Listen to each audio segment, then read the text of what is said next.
Hi, my name's Sarah. I work full-time, run a business.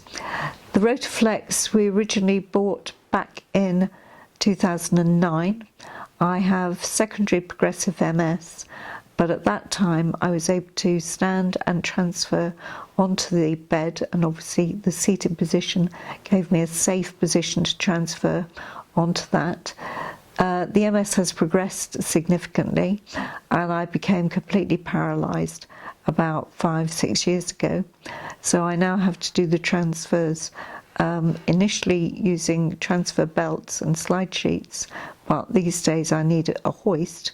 But in any event, the seating position is a nice safe way to transfer me from wheelchair onto bed. And then the rotation to put me into flat sleeping position just works really well. It's really quick. So yeah, so when we first got the bed, it was to future-proof because we knew the disability would get worse, and now I am pretty disabled. It still works very well for me to make safe transfers and to get to sleep.